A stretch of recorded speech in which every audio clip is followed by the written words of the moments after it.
Go back to your grave, take sand from the place where your body was buried, bring it to Lagos, spread it on the floor of the place where you want to return. When you cross over the sand, the living will be able to see you.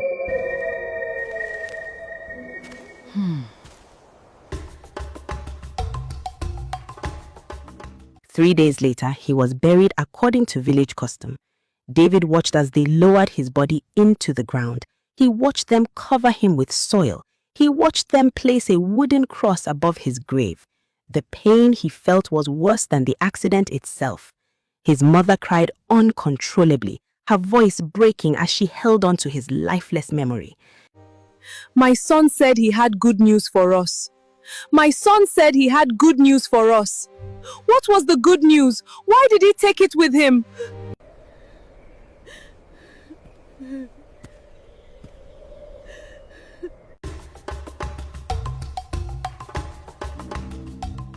Back in Lagos, Rebecca tried to stay calm at first. She told herself the network in the village might be poor. She told herself he was probably tired and resting after the long drive. She sent messages, hoping to see the double tick appear. It never did.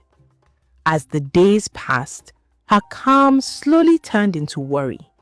By the second day, the worry had grown heavier, sitting in her chest like a weight she could not remove. She began calling him repeatedly, hoping he would finally pick up. Each unanswered call made her heart beat faster. That was when reality hit her. She knew nothing about his home. David had always said he would take her there himself when the time was right. Now that promise had left her completely lost.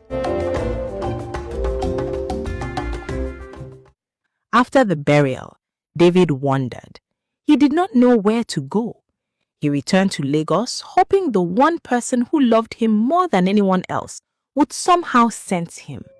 When he appeared in Rebecca's room, he found her crying. She was holding his picture close to her chest. David, where are you? I'm here, Rebecca. I'm right here. David, please. I'm right here with you.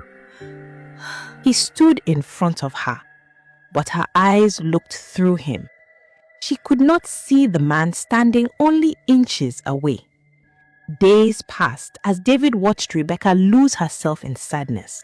Every night he returned to her. Every night he hoped something would change. Until one night, while wandering alone, he met a strange woman sitting beside a dark road. The strange woman looked up before he even spoke. You are lost. Who are you? Someone who knows the difference between the living and the dead. Please help me. I need to return to someone. The woman stared at him. Your lover? David's eyes widened. How did you know? Because your spirit is not wandering because you are afraid of death. You are wandering because your heart is still attached to the living. There is a way to cross back, but you must follow every instruction. Tell me what to do. Go back to your grave, take sand from the place where your body was buried, bring it to Lagos, spread it on the floor of the place where you want to return. When you cross over the sand, the living will be able to see you. There are rules. You cannot appear when the sun is out. You belong to the night now. Only appear after darkness covers the earth. And if I break the rule? Then you may never cross back again.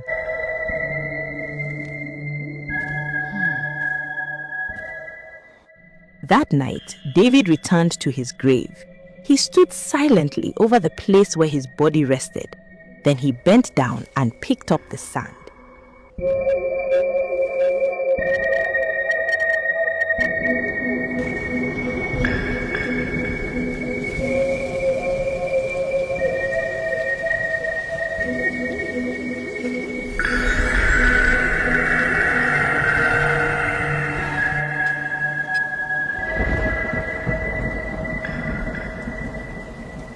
There was a knock on her door.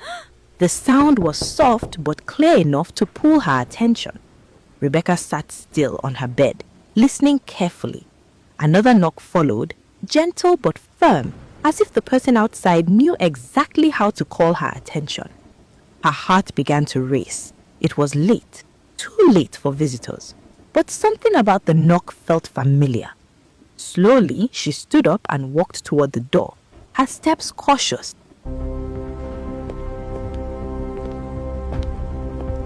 She looked through the peephole. The moment she saw who was standing there, her breath caught in her throat. It was David, standing in the rain, looking exactly the same, wearing the same shirt he wore before he left, with that same calm smile on his face. Rebecca, open the door. I have a lot to explain. Her hands trembled as she unlocked the door. The moment it opened, emotions rushed through her all at once. David, where have you been? I called you so many times. I was worried sick. What happened to you? There was a serious family problem. I'm sorry for everything, but I'm here now and I'm not leaving again. He pulled her into an embrace. Rebecca held on to him tightly, tears falling freely from her eyes. But something felt wrong. His body was unusually cold. Not the kind of cold from rain. A deeper, unnatural cold. She should have noticed that his clothes were not wet despite the heavy rain. She should have noticed that she never heard footsteps before the knock. She should have noticed that he arrived without any sound of a car. But relief had taken over her senses. She ignored everything. All that mattered was that he was back.